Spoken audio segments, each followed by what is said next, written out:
Today we are going to talk about S-Blaster. S-Blaster is our self-contained plastic media blaster.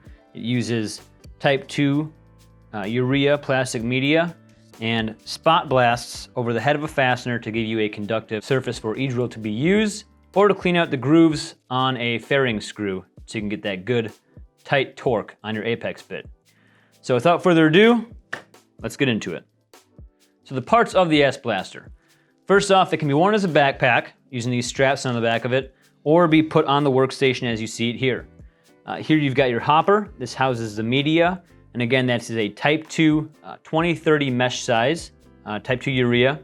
You've got your cyclonic filter here, and what this does is separates the good media from the bad media and waste.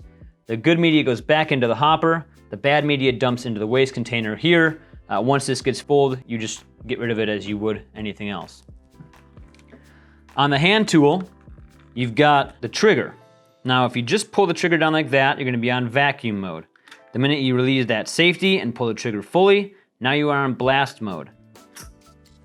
On the side here, you've got a timed switch. It goes from 3 to 30 seconds. Moving it towards the small end of the scale is for 3 seconds. Moving it towards the large end of the scale is for 30 seconds. You also have your inlet tube. We use normal shop air, 100 to 120 PSI. There's a regulator inside that will regulate it to 90, so don't worry about going over, but we do have to be at that 90 mark.